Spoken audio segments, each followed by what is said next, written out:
Segunda jornada de esta 32ª edición del curso de verano de la Universidad de Cádiz en San Roque, una segunda jornada también en la que se están desarrollando los 4 seminarios que se iniciaron ayer: lenguaje y deporte, Cartella y el patrimonio arqueológico como desarrollo sostenible, el cómic El nuevo exilio, es el seminario en torno a la historieta y también el segundo seminario técnico de equitación y discapacidad. Pero previamente a esta segunda jornada, ayer por la tarde a las 9 de la noche, tuvo lugar aquí en el Salón de Actos del Palacio de los Gobernadores la ponencia inaugural a cargo del director general de la Real Academia Española de la Lengua, José Manuel Blecua, una conferencia, una clase magistral que versó sobre la historia de la palabra deportes, pero que este académico aprovechó para introducirnos y darnos un amplio elenco de todas las herramientas e instrumentos que en la actualidad existen para conocer y profundizar e investigar en torno a la lengua y a la literatura. También en esa mesa, durante esta ponencia inaugural de esta nueva edición del curso de verano, aquí en San Roque, en esa mesa presidencial, como decíamos, se encontraban el alcalde de San Roque, Juan Carlos Ruiz Boix, el rector de la Universidad de Cádiz, Eduardo González Mazo, y también la teniente de alcalde de Cultura, Dolores Marchena. Nosotros vamos a conocer parte de esa clase magistral que impartió anoche el director general de la Academia Española de la Lengua, José Manuel Blecua.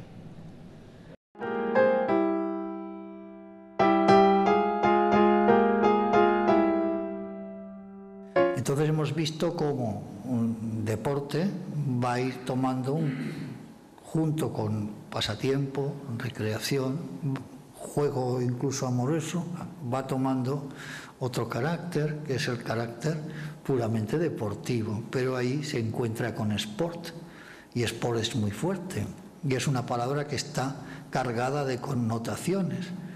No solo significa, sino que evoca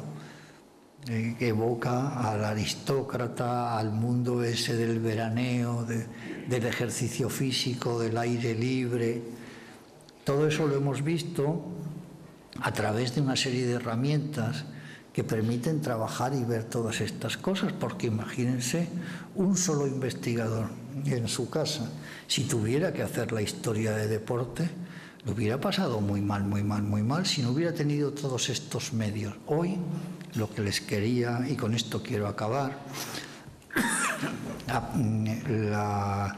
el trabajo de la lengua, el trabajo de la investigación, el trabajo de los equipos de investigación ha dejado de ser una cosa reducida a una sola persona, sino un conjunto de personas en todo el mundo que tienen intereses, que tienen revistas, que tienen acceso a Internet, y esto permite que en estos momentos el avance para el trabajo en la filología, en los alumnos, incluso para, como les decía a ustedes, el conocimiento particular, el poder entrar en la revista La Abeja de los románticos del 19 en la Biblioteca Nacional, estar uno con un café en pijama en su casa y estar leyendo La Abeja como si estuviera perfectamente sentado en la Biblioteca Nacional.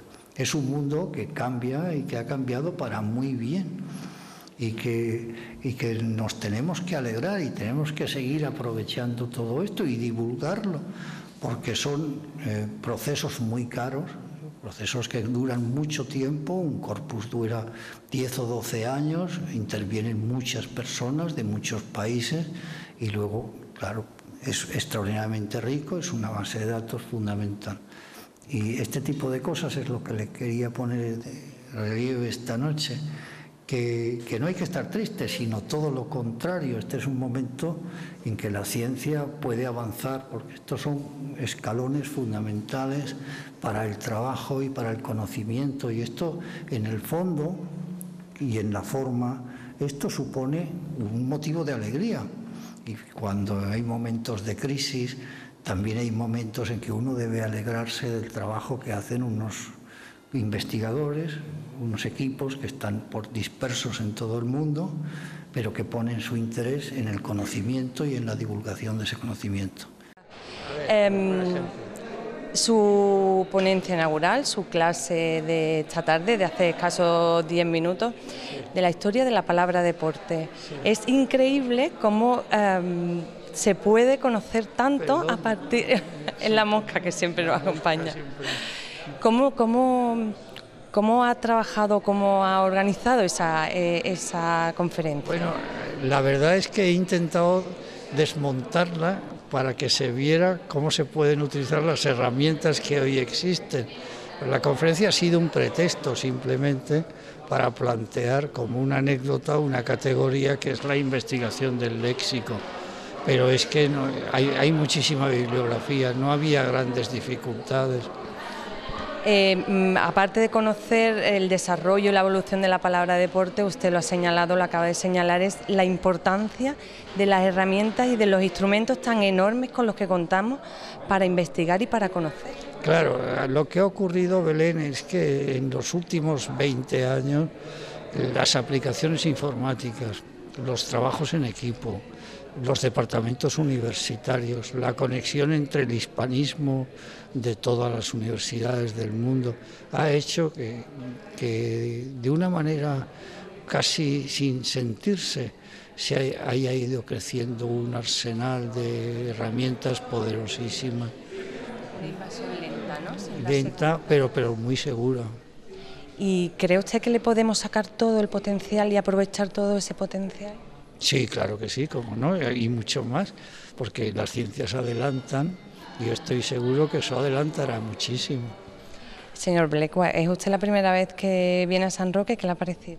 Pues me ha emocionado mucho porque yo tuve muy buena amistad con Carlos Castilla y me acordaba ayer cuando subía las cuestas, me acordaba del primer tomo de memorias de Carlos, y no pude por menos, claro, es muy emocionante para mí, me ha gustado mucho y además ha sido un honor muy grande venir aquí. Pues, señor Blecua, muchísimas gracias por atender los micrófonos de Canal San Roque. Muchas gracias. Eduardo González Mazo, rector de la Universidad de Cádiz por segundo año, en esta jornada inaugural, en esta ponencia inaugural, ¿cuál es la valoración que puede hacer de esta nueva edición en la que usted es rector? Pues inicialmente una valoración de agradecimiento al esfuerzo que han realizado tanto el Ayuntamiento como la Universidad y los colaboradores porque esto se haya llevado a cabo. El programa es muy amplio, el sitio continúa estando espectacular para acoger estos cursos y por tanto la valoración muy positiva. Y la jornada inaugural, contando con una figura de esta relevancia, ¿qué nos puede decir de esta ponencia inaugural? Bueno, esto lo que da un poco de idea es de la importancia de estos cursos de verano. Hemos tenido en el curso de verano de Cádiz al anterior director de la Real Academia y ahora tenemos al actual. Además habéis podido comprobar cómo hemos disfrutado de una conferencia magnífica y creo que da una medida de la importancia de estos cursos de verano. La Universidad de Cádiz sigue apostando por el curso de verano de la UCA en San Roque y por su consolidación. Hombre, por supuesto. Ya es un curso de verano consolidado. Lo que tenemos que hacer es intentando que esto continúe sine die porque realmente es muy importante tanto para San Roque como para toda la zona, toda la comarca y para la provincia de Cádiz en general. Nosotros seguiremos apostando, por supuesto, por este curso. Muchas gracias. Muchas gracias a vosotros. Jornada inaugural del curso de verano de la 32ª edición, toda una ponencia inaugural de lujo, valoración de este arranque de curso de verano de este año. Bueno, pues la verdad que es un arranque positivo, lo pude comprobar esta primera hora de la mañana cuando asistí a esas primeras conferencias de los 4 primeros seminarios que comenzaban hoy a 16, con una alta presencia de jóvenes, de alumnos y de alumnas que tenían completamente tomado este Palacio de los Gobernadores. Y ahora pues concluida esa conferencia inaugural por parte de José Manuel Blecua, el actual director de la Real Academia Española de Lengua, de la RAE, que creo que también nos ha deleitado pues sobre la terminología del deporte, el deporte, sport, una cuestión es que la verdad que nos ha ido pues alumbrando el cómo finalmente pues nos quedamos con la palabra deporte, que no sabemos pues todos los antecedentes que había. Creo que ha sido una conferencia que ha gustado. Quiero agradecer pues el que nos haya acompañado, el que haya estado con nosotros, el rector magnífico de la Universidad de Cádiz, Eduardo González Mazo, que cumple su primer aniversario precisamente hoy, acompañando nuevamente en esta inauguración, en este caso de la 32ª edición de los cursos de verano, y solo espero que esto sea pues el principio de una buena jornada durante las 2 próximas semanas. Espero que sea satisfactorio la presencia, que sean buenos frutos los que se obtengan por parte de las alumnas, de los alumnos, de los distintos participantes de todos y cada uno de esos 14 seminarios que con tanto esmero se han preparado por parte de la UCA, por parte de la Delegación Municipal de Cultura, y terminar nuevamente con el agradecimiento a todas esas empresas colaboradoras que nos permiten que estos cursos de verano no les supongan un alto coste al municipio de San Roque, que únicamente pongamos a disposición de los cursos de verano las instalaciones, este precioso Palacio de los Gobernadores, el personal, y que prácticamente se financia con las matrículas de los alumnos y con la colaboración de importantes empresas. Muchas gracias. Estupendo.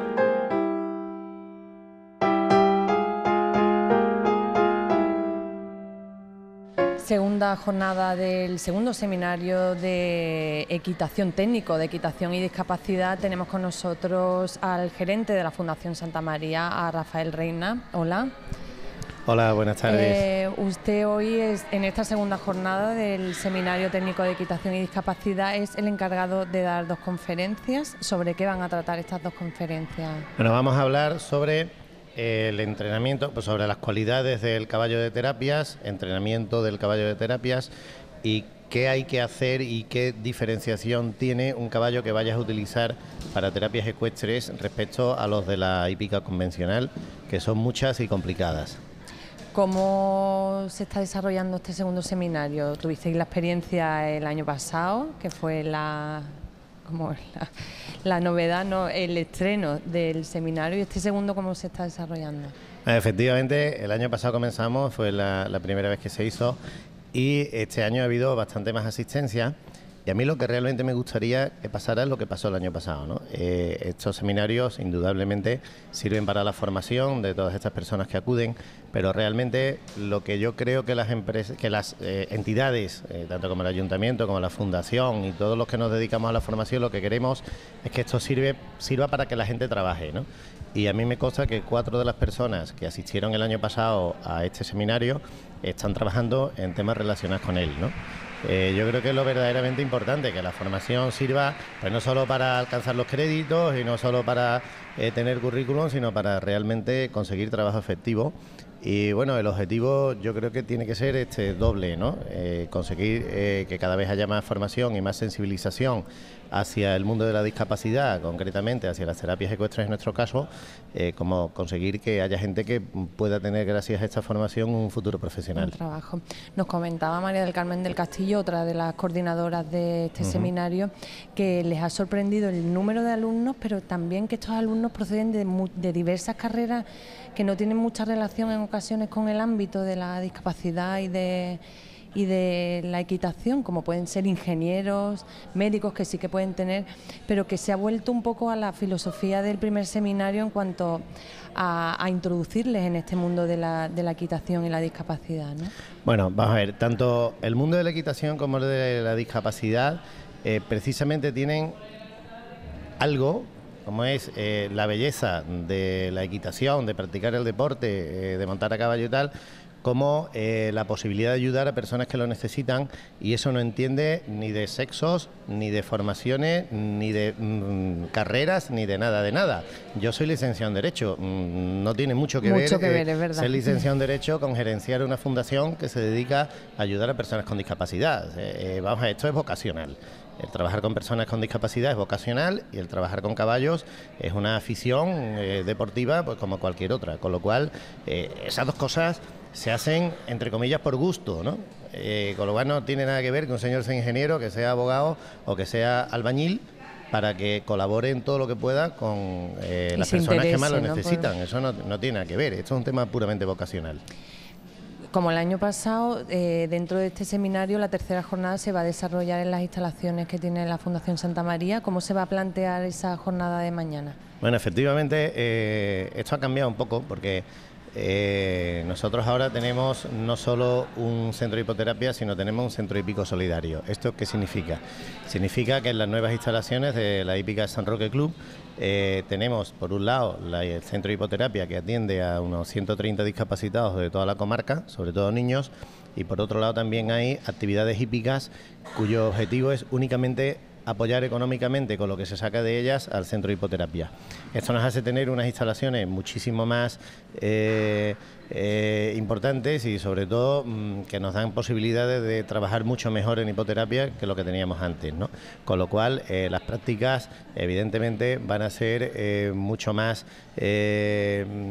por decirlo de alguna manera, útiles por un lado porque vamos a tocar también, claro, van a ser más palpables por un lado porque se ven no solo hipoterapia sino también equitación adaptada y otra serie de modalidades que antes no hacíamos, y también vamos a intentar explicar un poco cómo casar el mundo deportivo de la discapacidad con el mundo deportivo convencional, porque allí conviven perfectamente. Yo creo que es muy importante también para sobre todo los niños que son los que acuden a este tipo de centros, ver que no toda la vida es de color de rosa, sino que hay mucha gente que necesitan ayuda y que practicando la equitación, que es lo que a ellos más les gusta, les ayudan. Yo creo que ahí se crea una simbiosis que es muy importante que la gente vea y que la gente aprenda que eso se puede hacer, porque yo creo que es a lo que hay que tender. Tal como están las cosas, tenemos todos que arrimar el hombro para ayudarle a los que no pueden, porque realmente cada día se les complica más a estas personas poder tener las terapias y poder tener las ayudas que necesitan, y yo creo que todos, si es desde pequeñitos mejor, tenemos que estar sensibilizados con esto, ¿no? Porque cada vez se complica más el poder sacar adelante a una persona con discapacidad. Rafael Reina, gerente de la Fundación Santa María y coordinador del Seminario Técnico de Equitación y Discapacidad, muchísimas gracias por atender. Muchas gracias. Los micrófonos. Gracias. Muchas gracias a vosotros. Pues nosotros mañana nos desplazaremos hasta las instalaciones de la Fundación Santa María para ver cómo se desarrolla esa jornada práctica de equitación y discapacidad.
Segunda jornada también para el Seminario Lenguaje y Deporte. Ayer vivió su jornada inaugural este seminario, pero también contó con la ponencia inaugural a cargo del director de la Real Academia de la Lengua, José Manuel Blecua, que también ve sobre la palabra deporte. En concreto tenemos al coordinador, a uno de los coordinadores de este seminario, Francisco Muñoz. Hola, bienvenido. Buenos días.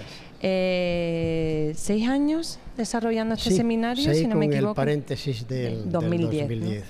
¿Todo el mundo recuerda ese paréntesis? Sí, porque fue una ruptura que yo creo que no debería haber tenido razón de ser después de 30 años de seminario. Se podían haber buscado otros métodos y otros medios para haber seguido con la tradición. 2 años después seguimos recordando. 2 años después. Sí, porque ha dejado un muy mal sabor de boca. Muy mal sabor de boca porque todos los que hemos participado durante muchos años en los cursos de verano de San Roque siempre hemos entendido, no sé si equivocadamente, que la cultura nunca es un gasto sino una inversión.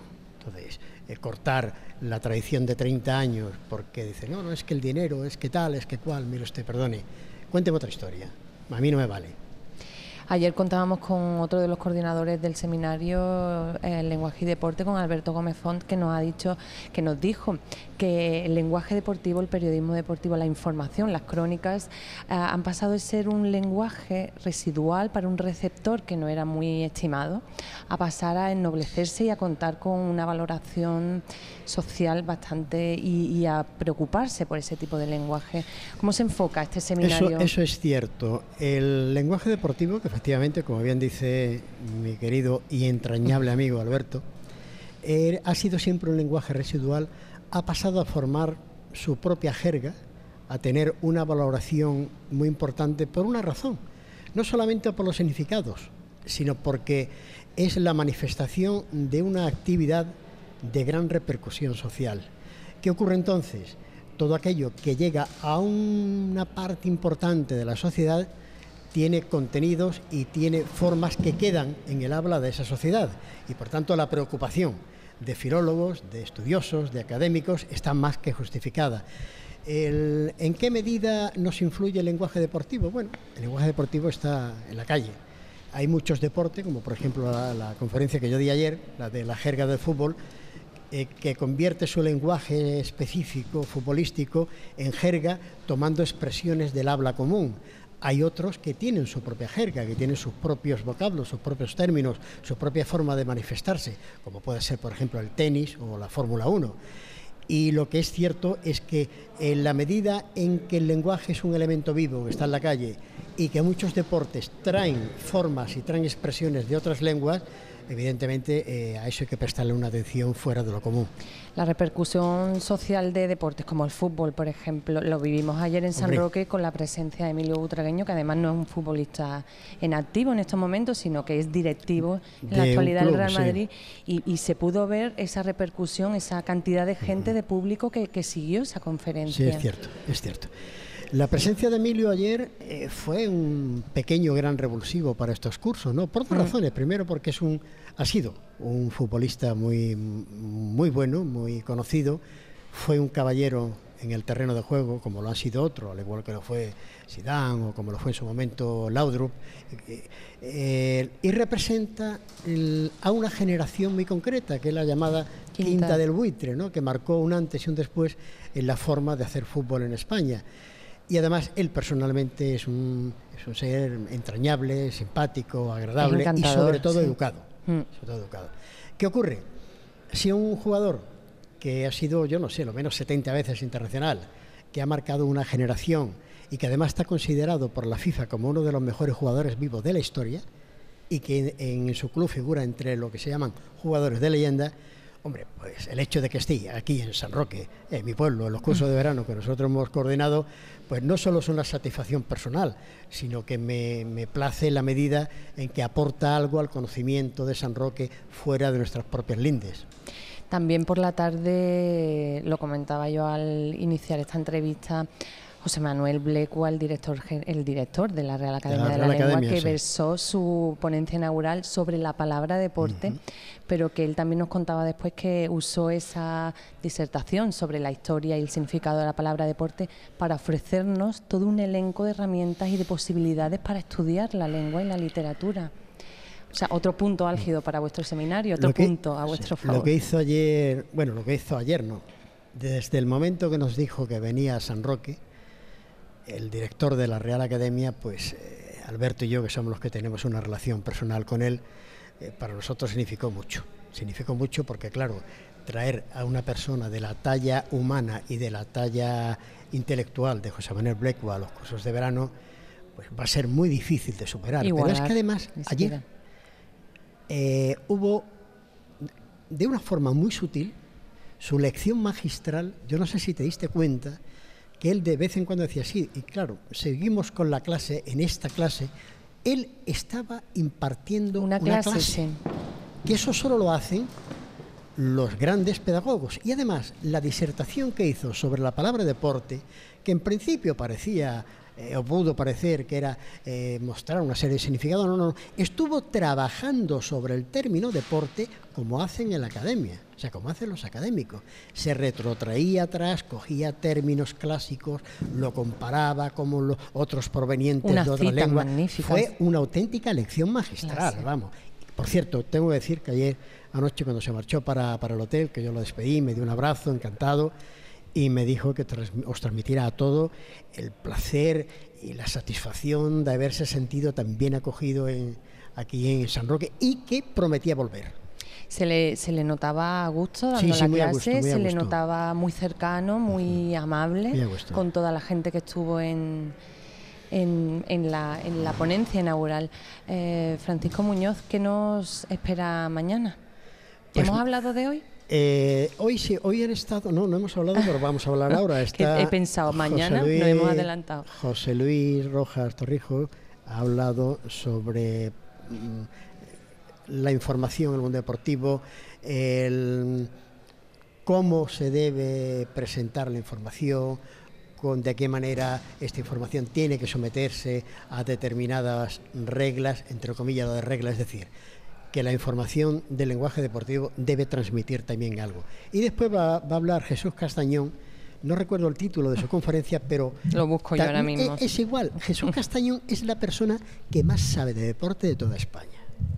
Pues va a mezclar el lenguaje deportivo y sus culturas. Pues Jesús participa en todos los foros internacionales. La Real Academia Española lo tiene como asesor para cuestiones deportivas. Mente, que es una persona, ya lo verás cuando hables con él, realmente entrañable, encantador. Ha venido de Valladolid. Mañana se marcha y vuelve a Valladolid y dice que cada vez que lo llamemos estará aquí con nosotros. Y mañana estará Paco Rangel y estarán Alberto Gómez Font con dos temas también bastante interesantes que yo creo que van a ser las delicias de los público, oyentes, del público, y que no voy a adelantar. Vale, mañana lo haremos nosotros. ¿De acuerdo? Francisco Muñoz, muchísimas gracias por atender a los micrófonos de Canal San Roque. Gracias a vosotros, que tengáis mucha suerte, que sean muchísimos años los que podamos vernos aquí y que recordemos, ¿te acuerdas cuando el año que él estuvo el director de la Real Academia? Sí. Pues sí, me acuerdo. Tenemos un problema para el año que viene. ¿Por qué? Un problema muy serio y muy gordo. Porque después del listón que hemos puesto este año, a ver qué hacemos. Claro, el año que eso viene. Eso es lo que pasa con tener figuras, así que primeras espadas. Habrá que darle vueltas a... Nos queda un año por delante. Sí, traer por lo menos, si no de esa envergadura, de esa categoría, perdón, por lo menos que sí, que sea original y que la gente que esté en los cursos disfrute, que no se aburra. De San Roque y de los cursos. Muchísimas gracias. Pues nosotros vamos a seguir informándoles de esta segunda jornada del curso de verano de la UCA en San Roque.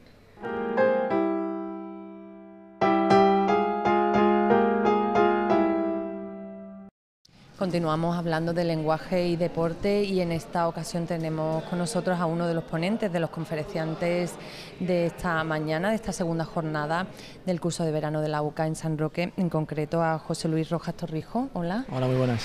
Usted acaba de dar la conferencia. ¿Sobre qué ha versado? ¿Nos puede hacer un poco un resumen? ¿Qué es lo que ha querido transmitir? Sí, hemos tratado la potencialidad del periodismo deportivo y concretamente del lenguaje del deporte para educar a los ciudadanos y sobre todo a los más pequeños, porque al fin y al cabo los más jóvenes son los que siguen con más pasión lo que hacen sus ídolos, ¿no? En televisión, en internet, también en radio. Y bueno, de alguna forma el papel que tiene el periodismo deportivo, tan importante por su enorme impacto social, al ser el periodismo más seguido por los ciudadanos en todos los medios, en el uso correcto del lenguaje y también a la hora de enseñar, ¿no? Lo que es el deporte en su variedad, en su extensión. No solamente hablamos de fútbol, hablamos de un innumerable en cantidad de deportes, no son todos conocidos y en eso también el periodismo tiene una función importante. Yo justo en el momento que he entrado, que estaba haciendo algunas fotos durante la conferencia, usted pone un ejemplo de un titular bastante contundente que era pega, mata y algo más, ¿no? Sí. Ese titular se puede sacar de contexto en ocasiones y puede ser bastante duro, ¿no? ¿Qué es lo que quería mostrar? Sí, uno de los rasgos, a mí más que hablar de defectos me gusta hablar de aspectos mejorables, ¿no? Del lenguaje deportivo, que tiene muchísimas virtudes, más que otra cosa, pero sí es verdad que se puede mejorar en algunos aspectos y uno de ellos es el uso que a veces se hace de cierto léxico procedente del lenguaje del ejército o de la guerra, que comporta a veces valores que no son positivos, sino todo lo contrario, ¿no? Hablamos de enemigo, hablamos de batalla, hablamos de guerra, y más allá de la exageración o del sentido figurado que se le quiera dar a eso, pues no siempre se utiliza correctamente y se crean a veces ambientes que no contribuyen a que todo transcurra con normalidad a veces, ¿no? Y en eso tiene una responsabilidad también el periodismo deportivo. Muy bien, muchas gracias por atendernos.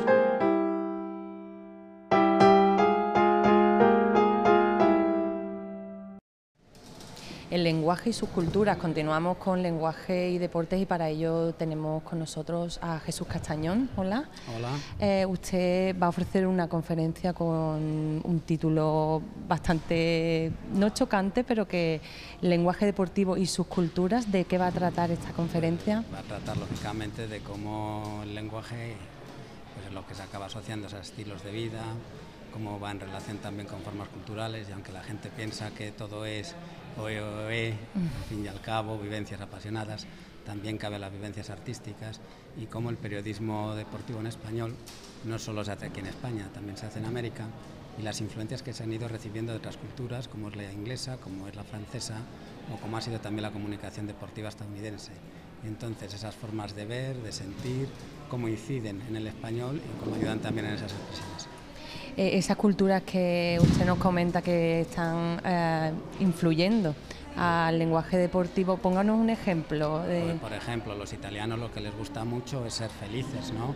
Entonces sentirse campeones del mundo, desde el presidente de la República al último que está trabajando en una zanja, todos felices, contentos, en una fórmula amable y feliz y divertida. Los franceses, por ejemplo, lo que quisieron era olvidar alguna serie de guerras, en especial la Segunda Guerra Mundial. Entonces tenían que sentir la necesidad de poder volver a ser grandes, de volver a sentirse dueños del mundo, que también explica muchas veces el chauvinismo que se pueden gastar. Característico, en ¿no? el caso del periodismo estadounidense, que tendrá mucha influencia en todo el continente americano, vendrá el periodismo de investigación, vendrá, digamos, todas las fórmulas de denuncia que ahora están tan de moda, como puede ser el dopaje o cosas de este estilo, pero también la curiosidad de cómo viven los deportistas en su relación social, en la vida familiar, en el comportamiento externo y qué valores van a intentar transmitir ahí. ¿Ha llegado a analizar el lenguaje que se ha utilizado para este último campeonato de Europa, la Eurocopa que ha ganado la selección española? Ha habido algunas cosas curiosas. Lo primero, por ejemplo, ¿por qué se dice lo de la triple corona? Si es un término del rugby. Lo lógico, ¿El qué, perdón? La triple corona. La triple para corona. Decir que se han ganado esos tres campeonatos, vale. Ahí el periodismo deportivo tenía que haber creado algo. Y lo que ha hecho ha sido tomar un término del rugby. O sea, ha cogido un término de rugby para hacer referencia a ese hecho. Y claro que era algo nuevo. Bueno, pues ahí a lo mejor podía haber surgido una nueva oportunidad. Luego ha habido como diríamos, algún empeño en mantener algún error, como es lo de los autobuses descapotables. Para ser descapotables, primero tienen que tener una capota que se pueda recoger. Entonces será un autobús sin techo, o será un autobús descubierto, o alguna cosa del estilo. Pero descapotable no tenga algo que se pueda recoger y que haga las funciones de techo, lógicamente no podrá ser descapotable. ¿Ha sabido transmitir la prensa escrita, el lenguaje deportivo, todas las sensaciones que ha creado esta última victoria en la sociedad? Sí, las emociones, porque el periodismo deportivo es una campana de emociones. Entonces lo que hace es centrar todo lo que le pueda preocupar a la sociedad en un determinado momento, y luego cómo eso además se cambia y se acaba enganchando a otras formas tradicionales. Por ejemplo, en el Mundial, digamos que hubo como 4 cosas así que siempre funcionaron muy bien, incluso en la literatura clásica española, que se traspasaban al fútbol. Uno sería el triunfo del amor ante todo tipo de adversidades. Y ahí tienes a Sara Carbonero y Iker Casillas, ¿no? Casillas, por ejemplo. Otro, la España maravillosa después del triunfo. A pesar de la crisis, todo se va a resolver, esto es maravilloso. Somos buenísimos. La España feliz, somos los mejores, cosas de este estilo. Una que hizo también mucha gracia, que es que pinta un país conectando con un pulpo en busca de un mejillón. Ese golpe de suerte, la incertidumbre, el intentar resolverlo de alguna manera, con un golpe de suerte, eso también era muy tradicional de la literatura española. Y quizás la que más llama la atención es el triunfo de la justicia más allá de la muerte, que es en el momento en el que Iniesta mete el gol, se levanta la camiseta y le dedica el triunfo a Jarque. Y en este momento en la Eurocopa verías también cómo Cés Fábregas ya no solo se quedaba con Jarque, añadía a Antonio Porta, que también lo llevaba Sergio Ramos en el Mundial, y se añadieron por los 2 últimos muertos Manolo del fútbol, Preciado y el otro chico del Betis. El chico Miquel Roque, y como ha sido Manolo Preciado, el exentrenador del Sporting. O sea que en el fútbol proyectamos lo que somos totalmente como sociedad. Se proyectan todos los sentimientos y van encontrando sus formas, porque al fin y al cabo no somos nada más que un juego libre de asociaciones. Eso prende, eso tiene su gracia, y luego la gente pues le va creando con el paso del tiempo unas nuevas fórmulas expresivas y se van asentando y luego quedan como que son de toda la vida. De toda la vida. Jesús Castañón, muchísimas gracias por atender los micrófonos de Canal San Roque. Muchas gracias. Pues ahí ha quedado ese análisis de lo que ha supuesto para el lenguaje deportivo esta última victoria y sus consecuencias también, y lo que proyectamos en un deporte como el fútbol.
El cómic El Nuevo Exilio es el seminario en torno a la historieta y esta mañana ha contado con la conferencia de Juan José Guarnido. Hola.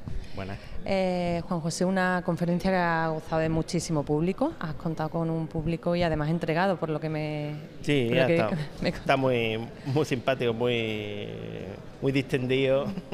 Cómodo, ¿no? Muy... ¿De qué ha versado la conferencia? ¿De qué has intentado transmitir? Hombre, un poco sobre mi evolución dentro del mercado, lo que ha sido el mercado del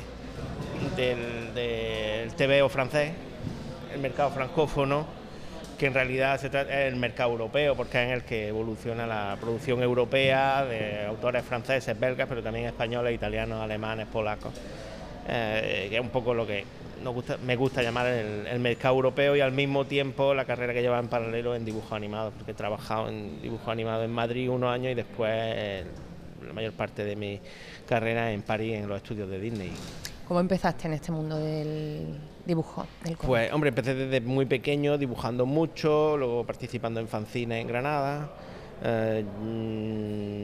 Luego yo hice Bellas Artes en Granada y después empecé a trabajar en dibujo animado en Madrid. Por aquella época publiqué algunas cositas en Forum al mismo tiempo que Pacheco, bueno, después de Pacheco, guiado por el ejemplo.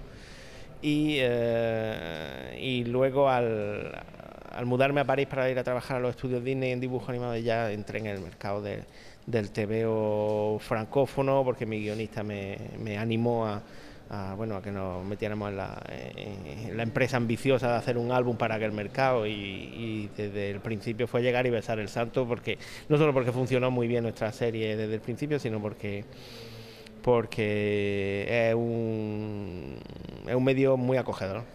En general la gente, salvo excepciones, pero la gente es muy amable, muy maja, muy acogedora.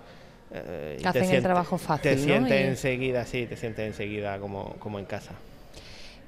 Carlos Pacheco nos comentaba ayer, y tú eres un ejemplo, creo, el exilio, el cómic, el nuevo exilio, porque has tenido que salir de España, y ya no de una manera virtual, como nos decía él ayer, que puede trabajar desde pleno casco antiguo de San Roque, sino que en tu caso te has tenido que trasladar fuera de España. Sí, pero perdón, en realidad no. Mi exilio es real y ha sido útil para desenvolverme luego en el mercado francés, pero no habría sido necesario, porque muchos autores siguen trabajando desde España, la mayor parte. Yo creo que debo ser uno de los raros casos.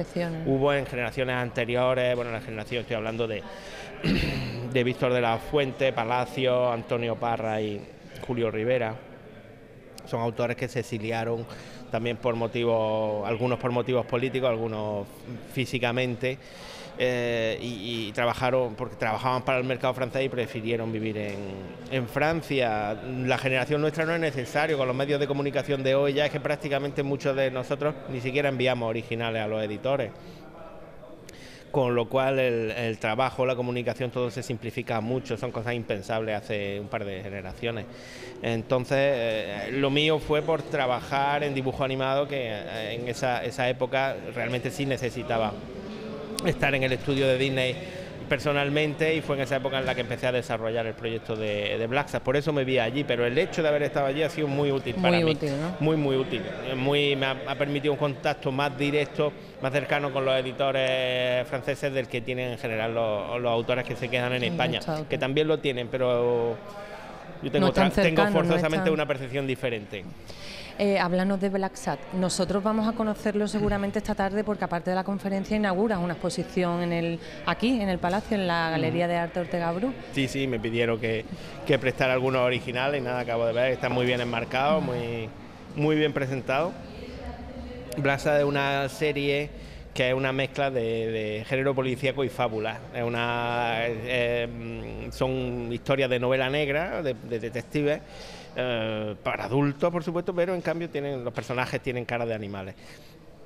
Entonces eso es una mezcla de la fábula y del género policíaco que se le ocurrió a mi guionista, y que yo encontré muy interesante. Le pedí dibujarla, porque en principio la dibujaba él, pero bueno, era en la época en que éramos muy jovencitos, y le pedí retomar yo el dibujo de esa serie, porque me gustaba mucho el tema, la temática. Me parecía que tiene una fuerza tremenda y unas posibilidades gráficas, bueno, pues que son las que han sido, las que me han dado pues posibilidad de de hacer este tebeo, que era el tebeo de mis sueños, el que yo que siempre soñé hacer. En hacer, ¿no? ¿Conocías San Roque? Sí, claro, yo había estado aquí ya visitando el pueblo hace unos años con Carlos, por supuesto. ¿Y qué tal esta vuelta? Muy bien, hombre, da gusto. Da gusto volver a los sitios, además, bueno, se parece, tiene un cierto aire de mi pueblo. Yo soy de Salobreña, en Granada, que también es un pueblo también así, un pueblo de casa blanquito con cal y con muchas cuestas. O sea, que Las cuestas, todo el mundo destaca las cuestas de San Roque. Hombre, yo de todas formas, yo las destaco, ¿no? Pero no me escandalizan. Vamos. Muchas gracias, Juan José Guarnido, por atender a los micrófonos de Canal San Roque. A vosotros.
Con Rafael Jiménez Camino, que es el arqueólogo municipal de Algeciras, que ha ofrecido esta mañana esta primera conferencia del seminario sobre Cartella. Hola. Hola. ¿De qué ha versado la conferencia que has ofrecido esta mañana? Bueno, pues básicamente hemos explicado en tres partes en relación a la conservación del patrimonio de Algeciras. En primer lugar, hemos explicado cuáles son los factores que han incidido en la conservación del patrimonio, una serie de circunstancias históricas que han evitado que muchos edificios medievales se hayan conservado. En segundo lugar, hemos explicado una serie de propuestas de conservación reales, por ejemplo, la del recinto arqueológico de las murallas medievales, que observa el proceso completo desde la excavación hasta la conservación de un monumento y finalmente la puesta en valor con la creación de un yacimiento visitable y con un centro de interpretación. Otras propuestas como la extracción de algunos bienes del patrimonio, como un horno y algunas otras actividades de conservación que hemos realizado en la ciudad. Y por último, lo que hemos planteado son las perspectivas de futuro, que yacimientos consideramos nosotros especialmente interesantes como recurso en los próximos años de cara a la investigación y a la puesta en valor, y hemos propuesto especialmente dos: la factoría de Salazones San Nicolás, que se localiza dentro de la ciudad y que nos parece un yacimiento especialmente significativo para valorizar, y un proyecto en el que estamos trabajando, que actualmente estamos en fase de redacción, que es el yacimiento de la Torre de Arroyo del Lobo, que es un yacimiento muy interesante porque puede ayudar a comprender cómo eran los asentamientos rurales en esta zona del Estrecho. Esa parte de Algeciras que vais a poner en valor y que vais a promocionar como valor patrimonial, ¿tiene futuro también en el resto del campo de Gibraltar? Bueno, ahora mismo estamos en la fase de redacción, estamos en una fase previa, pero sí, porque estamos viendo además ahora mismo las propuestas del profesor Sergio Martínez Lillo sobre el Hisín Cartayana, sobre Cartella, y sí que se pueden establecer una serie de rutas y de vinculación de unos monumentos de unas localidades con otras. Hay que tener en cuenta que no tiene ningún sentido musealizar lo mismo en cada ciudad, y quizás por eso haya que intentar seguir políticas que incardinen, que presten especial valor a lo que tiene cada municipio, formando parte de un proyecto expositivo general. Muchas gracias. Gracias a vosotros.